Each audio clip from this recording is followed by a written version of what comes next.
We're just in the shop for a little bit today. What I want to explain is, as I'm going back and forth here and working on this engine in here, putting the radiator in, then we have a Jaguar engine over there.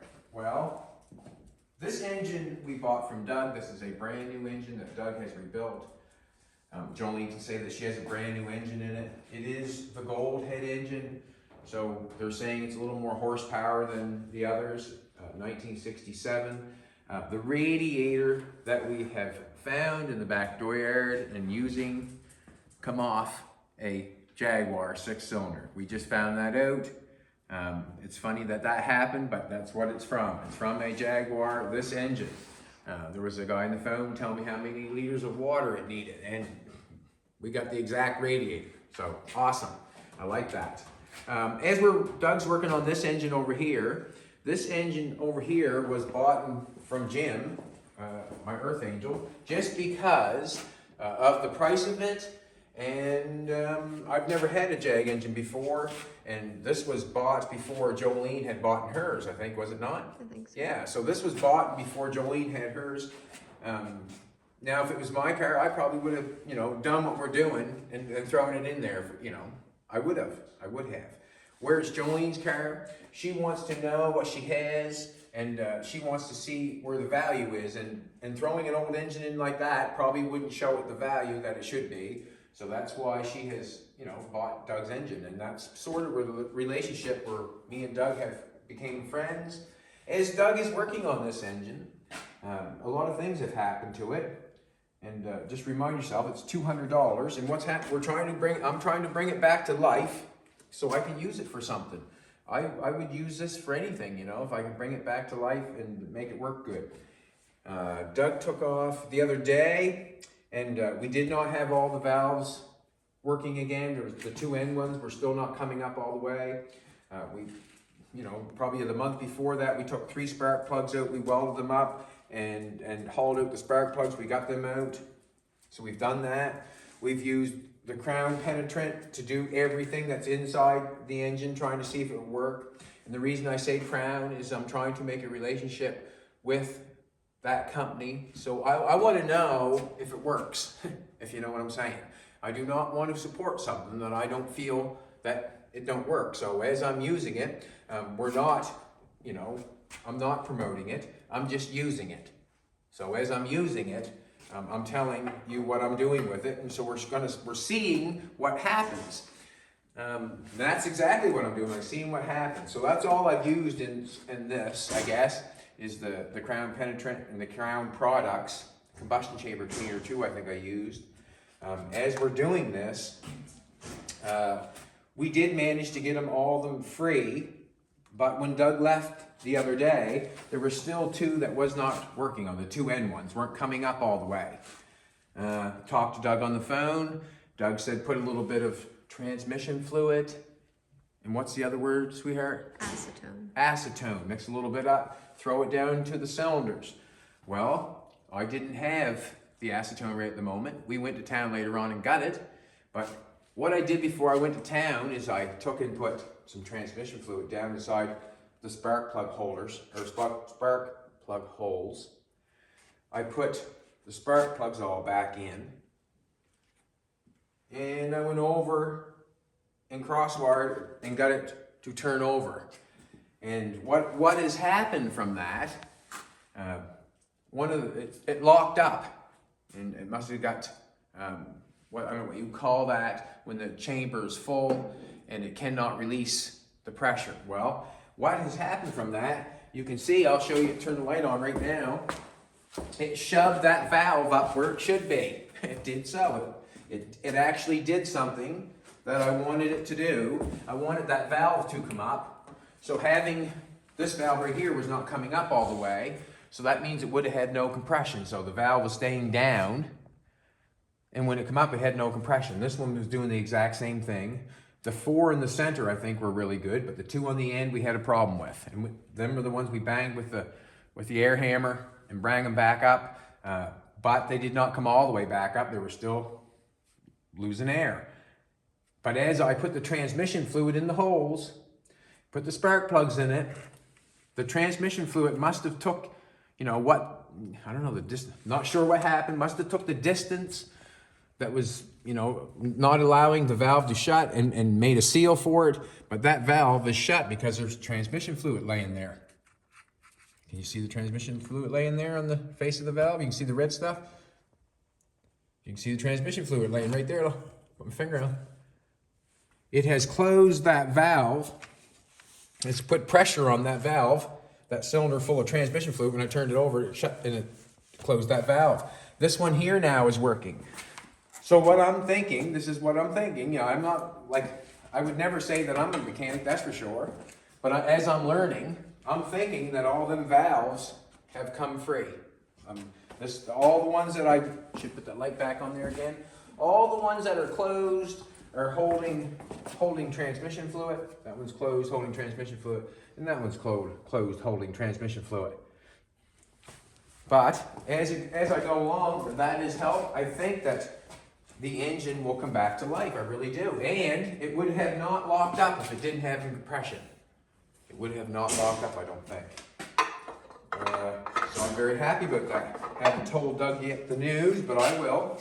And I think that's going to come back to life.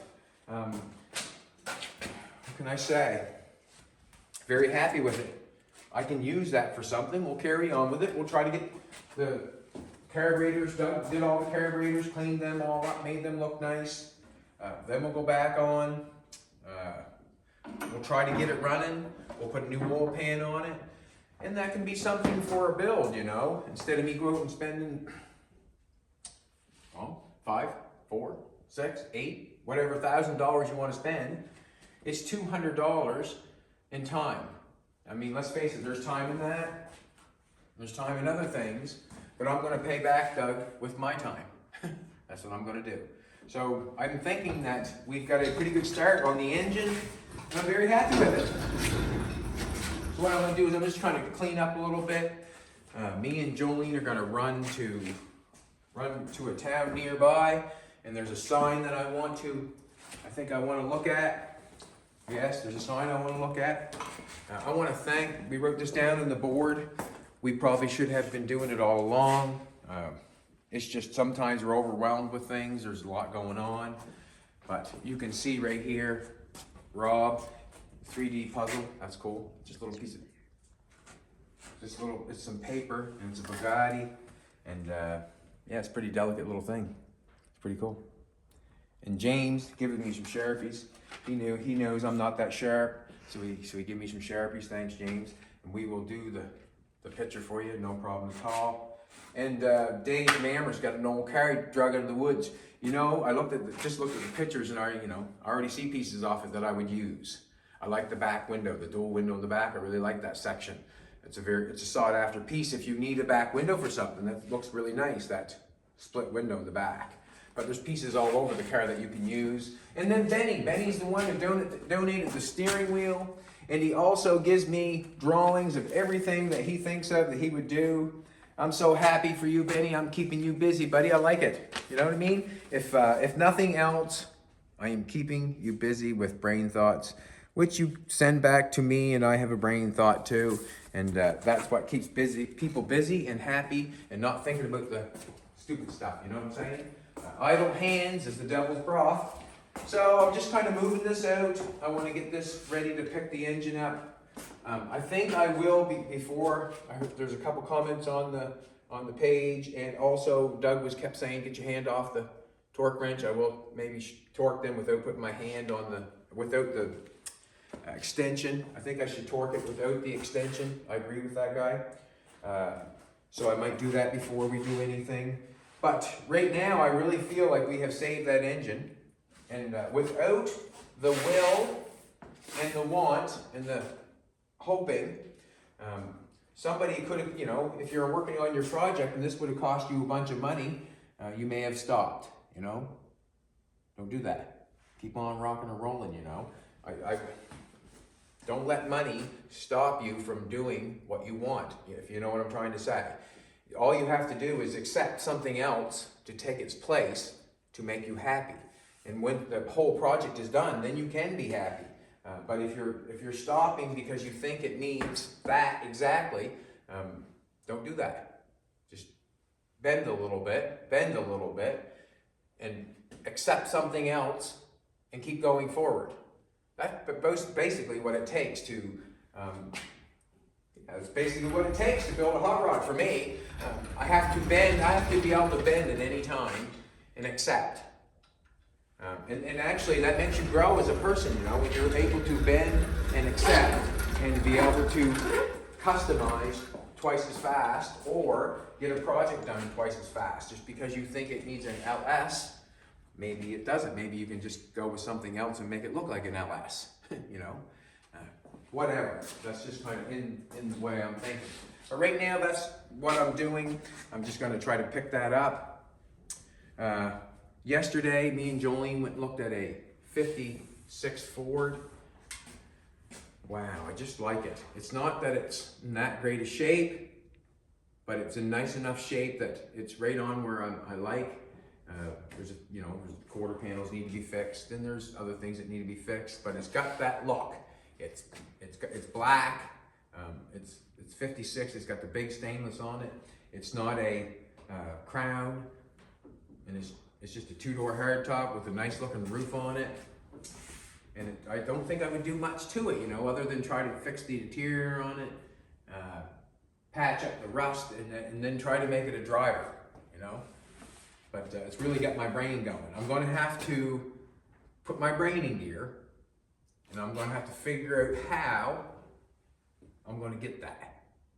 And that's exactly what everybody in life should be doing if you want something. I'm going to take my brain all day, and I'm going to talk to everybody else. Yes, I'm not going to ignore anybody. Like me and Jolene, you know, we're together every day. I got to talk to her about. While I'm not talking to her, I'm going to be thinking, how am I going to do that? What am I going to sell? What can I do? Do I need it? Do I not need it? That's what's going to be going through my brain today. And I think that's what goes through most people's brains when they're trying to get something, or that's what goes through my brain. How do I get it? How do I get it? Yeah, so we're going to take a drive today, and we're going to pick up a sign, and I think that'll make me and Jolene happy. Jolene will be happy that she gets out for a drive, and I will be happy that there's another light bulb in the shop, if you know what I'm trying to say. We'll have to take a look at it first and see if it's, you know, what we want, but that's what we're doing. Not much work going on today, but very, very happy with that. Very happy with that. Very happy. We have saved a Jaguar engine. Well, we got company. So, what I'm saying is, thank you very much, all the YouTubers and all the people that say good stuff. Thank you very much. Appreciate it very much. I would like for all the YouTubers that watch, make sure you show your kids that video of what bad decisions do, because I've watched it myself and I never lied to any of them. Every decision I said was true, and I think a lot of kids should watch it so they know what the consequences are. Have a good one, everybody. I am.